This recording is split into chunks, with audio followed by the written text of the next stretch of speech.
मित्रांनो, intraday trading करताना चार्टला कशा प्रकारे रीड करायचं हे आजच्या भागामध्ये आपण शिकणार आहे। हा भाग 2 आहे मित्रांनो। भाग 1 तुम्ही पाहिला नसेल तर तो पाहून घ्या, कारण त्यालाच कनेक्टिव्ह आपण ही सीरीज चालू करतोय। चला तर मग लगेच व्हिडिओला सुरुवात करूयात। मी आपला कपिल आपल्या मराठी मनी दुनियामध्ये सर्वांचं पुन्हा एकदा स्वागत करतोय। तर मित्रांनो, इंट्राडेचा चार्ट रीडिंग करताना भरपूर गोष्टींकडे आपल्याला या ठिकाणी लक्ष द्यायचं असतं। याची एक सिरीज बनवतोय प्रॉपर। खूप कमेंट आलेल्या होत्या त्याच्या रिगार्डिंग की तुम्हाला समजायला हवं की चार्ट रीडिंग करताना आपल्याला कोणकोणत्या गोष्टींना ऑब्झर्व करायला हवं, कशा प्रकारे आपण ट्रेड करायला हवा।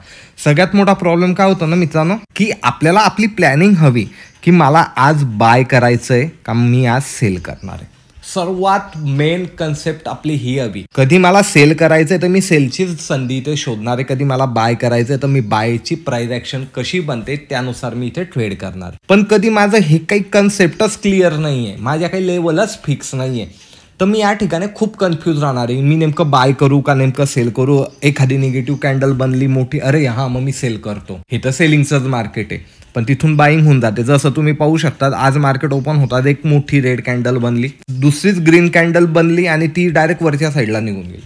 मग आपण म्हणतो अरे मार्केट तर सेलिंगचं आहे, प्रॉपरली मागच्या दिवसाचा लो पण ब्रेक केला, मी तर ट्रेड बरोबर घेतला, मार्केट कसं काय वर गेलं।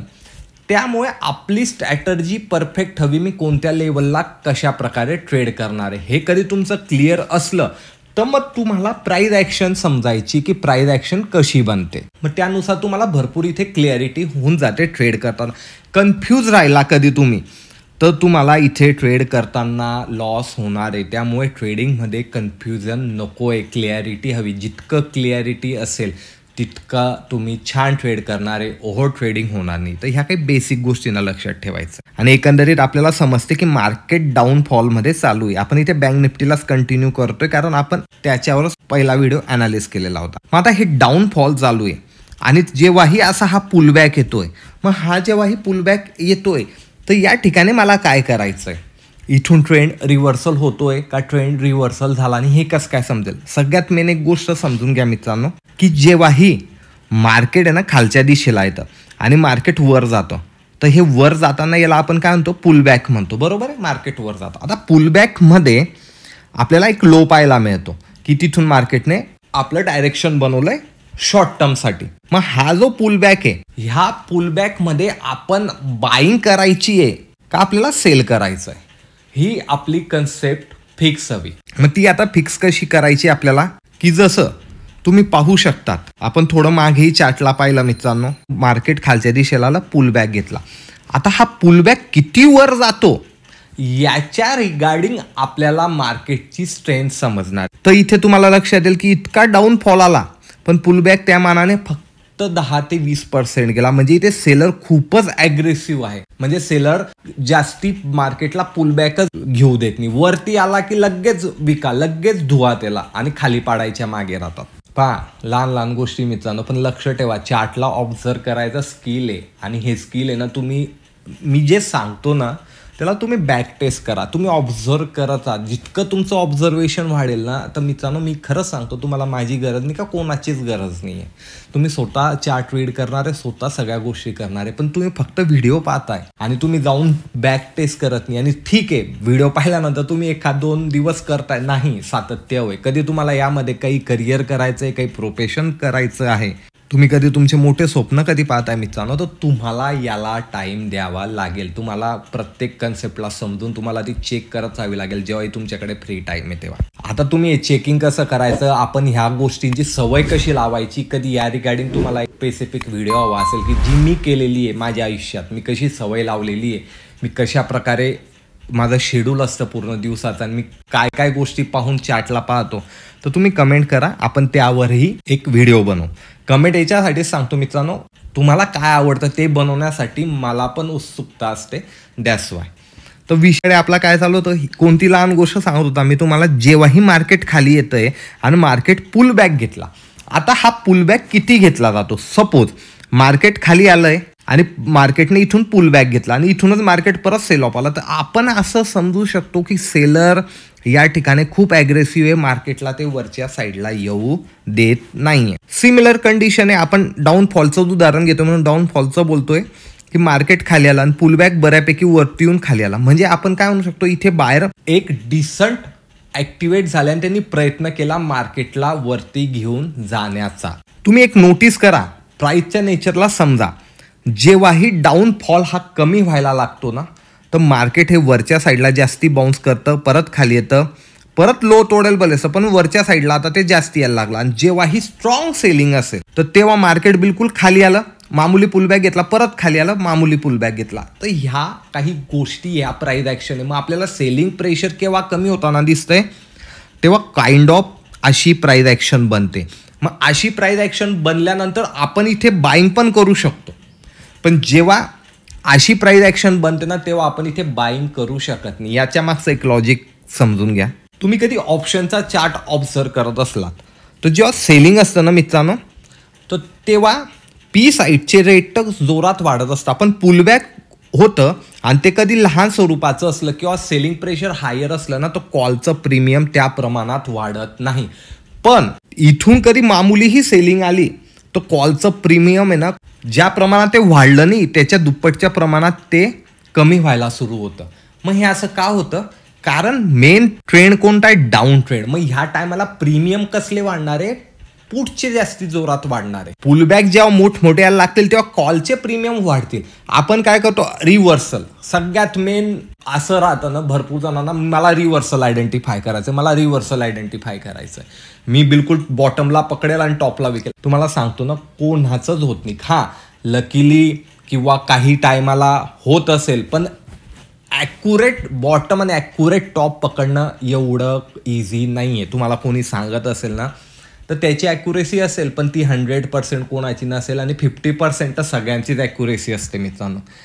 तिथं तुमची पण आहे. तुम्ही 10 ट्रेड घेतले तर 5 ट्रेड तुमचे ॲक्युरेट होण्याचे चान्सेस आहे. 50% ॲक्युरेसी असतेच, कारण एक तर वर जाईल एक तर खाली जाईल बस. तर त्यामुळे मला बॉटमलाच पकडायचं आहे, मला टॉपलाच विकायचं आहे, असं कन्सेप्ट ही डोक्यातनं काढून टाकायची आहे. मला प्राईस ॲक्शनवर बाय करायचं आणि मला प्राईस ॲक्शनवरच सेल करायचं, ही कन्सेप्ट तुम्ही कधी लक्षात ठेवली तर तुम्ही प्रॉफिटेबल होणार आहे. प्रॉब्लेम काय होऊन जातो ना, की मी बॉटमला घेईल आणि टॉपला विकेल, याच्या रिगार्डिंग आपण कुठूनही रिव्हर्सल व्हायला लागला की अरे हा बॉटमच असेल, मग आपण प्राईस ॲक्शन बनायच्याच पहिले तिथे ट्रेड घेऊन घेतो. सपोज म्हणजे प्राईस खालच्या दिशेला आली आहे, वरती थोडं जायचं जातं, अरे हां भरपूर खाली आलेली होती, ह्या इथून आता प्राईस वर जाते, मग ती प्राईस ॲक्शन प्रॉपर बनायच्याच पहिले आपण इथे कुठेतरी ट्रेड ॲक्टिवेट करतो, मार्केट परत तिथून खाली येऊन जातो, लॉस बुक होऊन जातो. तर ह्या चुक्या करायच्याच नाही. आपल्या मनात कोणताही चार्ट बनवायचा आणि चार्ट आहे ना आपल्याला समोर बनताना दिसायला हवा, त्यानंतर आपल्याला ट्रेड करायचं आहे. बिफोर किंवा असंच होईल आणि असंच व्हायला हवं असं नाही करू शकत. हां, तुम्ही प्रेडिक्टेशन करू शकता, पण प्रेडिक्टेशन केल्यानंतर तुम्ही ठरवलेली गोष्ट चार्टवर बनते का, ती बनत असली तर तुम्ही ट्रेड ॲक्टिवेट करू शकता. पण तुम्ही थोडंसंही प्राईस ॲक्शनला न समजता इथे पोझिशन बनवताय तर इथे ट्रॅप होण्याचे सगळ्यात जास्त चान्सेस आहे. हे सर्व सायकॉलॉजीवर असतं मित्रांनो.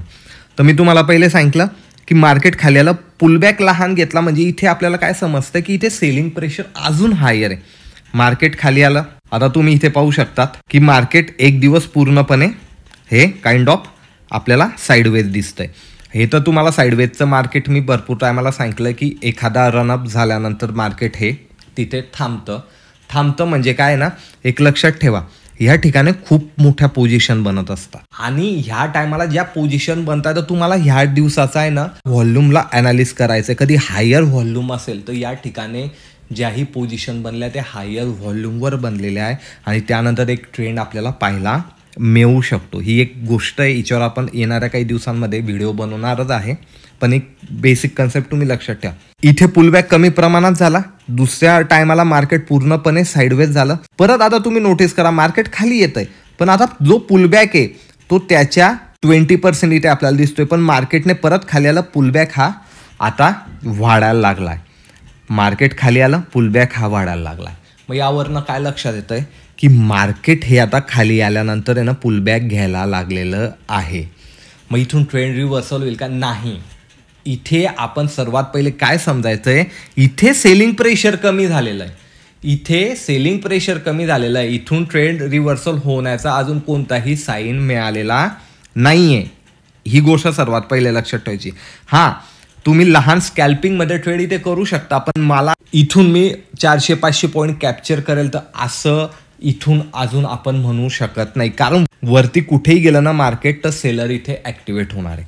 आता मी जसं तुम्हाला इथे दाखवलं मित्रांनो, मार्केट खाली येतंय, कमी पुलबॅक घेतंय आणि इथे आता हा पुलबॅक आपल्याला जास्ती दिसायला लागला. मग आपल्याला इंट्राडेसाठी काय करायचंय, आपल्याला आहे ना वरचे रजिस्टर मार्क करून घ्यायचे आणि तो सिमिलर कधी पॉईंट दिसतोय, मला इथे पण रजिस्टर दिसतंय, इथे पण दिसतोय, मी याला सिमिलर पॉईंटला एक हॉरिझॉन्टल लाईन आखून घेईल.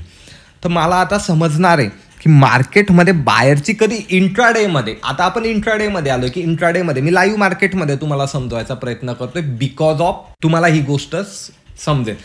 क्लाससाठी रेकॉर्डिंग चालू मित्रांनो, पण याच्यामधला मी काही अंश तुम्हाला कट करून तुमच्यासाठी सुद्धा यूट्यूबवर टाकत असतो. तर ही एक गोष्ट लक्षात ठेवायची आहे की मार्केट हे वरच्या साईडला जातंय का इथून परत रिजेक्शन घेत आहे, त्यानंतरच आपल्याला इथे बाईंगची पोझिशन बनवायची. आणि इंट्राडेमध्ये आपण म्हणू शकतो की इंट्राडेमध्ये आज बायर ऍक्टिव्हेट आहे आणि आज आपल्याला बॉटमला बाय करायचं. उदाहरणार्थ मी तुम्हाला सेलिंग प्रेशर कसं ओळखायला लावलं, बाउन्स हा जास्ती म्हणजे पुलबॅक हा जास्ती प्रमाणात यायला लागला. तर इथे आपण पाहतोय पुलबॅक चांगल्या प्रमाणात आला, इथे खाली आला पुलबॅक चांगल्या प्रमाणात आला.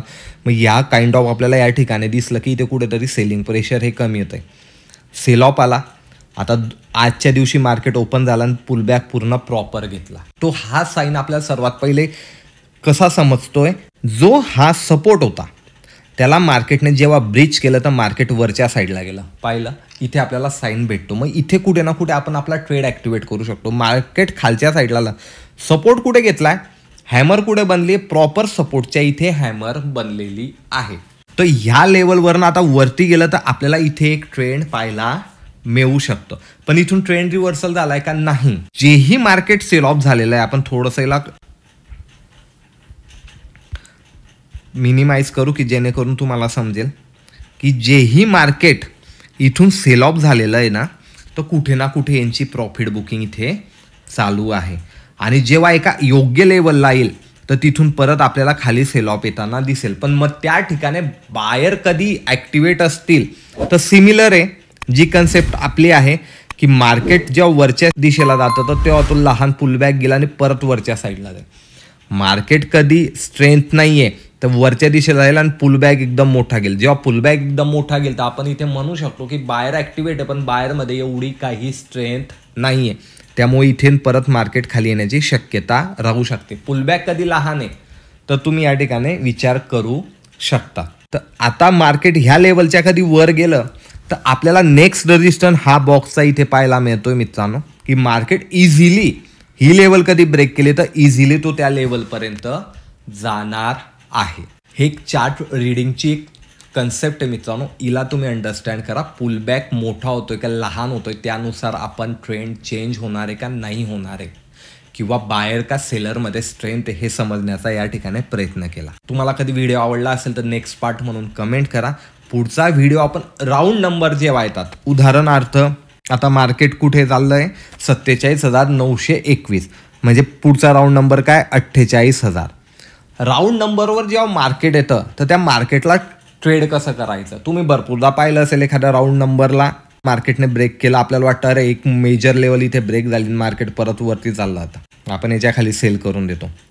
त्याचप्रमाणे एखाद्या राऊंड नंबरला वरती ब्रेक करतं, अरे मोठी लेवल ब्रेक केलेली आहे आणि आता मार्केट वरच्या दिशेला जाऊ शकतं, पण तिथूनच ते परत फॉल करून देतं. मग राऊंड नंबरला ट्रेड करताना आपण कोणकोणत्या गोष्टी पाहायला हव्या त्यासाठी तुम्ही राऊंड नंबर म्हणून कमेंट करा, तर त्याच्या रिगार्डिंग आपण व्हिडिओ बनवू मित्रांनो. आणि इंट्राडे चार्ट रीडिंग कधी तुम्हाला आवडत असेल तर तुम्ही कमेंट नक्की करायची इंट्राडे म्हणून, तर आपण ही सिरीज कंटिन्यू करू. आणि हे इंट्राडे चार्ट फक्त आणि फक्त मी निफ्टी आणि बँक निफ्टीमध्येच वापरू शकतो का? नाही मित्रांनो, चार्ट येतो तुम्ही तो स्विंग ट्रेडिंगसाठी पण वापरू शकता, तो तुम्ही स्टॉकच्या ट्रेडिंगसाठी पण वापरू शकता, तुम्ही BTST साठी वापरू शकता, तुम्हाला स्विंग ट्रेडिंग करायचं आहे, इन्व्हेस्टमेंट करायची त्यासाठी सुद्धा तुम्ही ह्या प्राइस ॲक्शन समजू शकता. प्राइस ॲक्शन समजतोय आपण इथे, हे स्किल तुम्ही कोणत्याही चार्टवर अप्लाय करू शकता. व्हिडिओ आवडला असेल तर लाईक शेअर कमेंट नक्की करा. आणि अशाच प्रकारचं नवीन जे नॉलेज सहसा यूट्यूबवर अवेलेबल नाही आहे ह्या नॉलेजला कधी तुम्हाला जाणून घ्यायची उत्सुकता असेल तर चॅनलला सुद्धा सबस्क्राईब करा मित्रांनो. भेटूया लवकरच नवीन एका व्हिडिओमध्ये. धन्यवाद.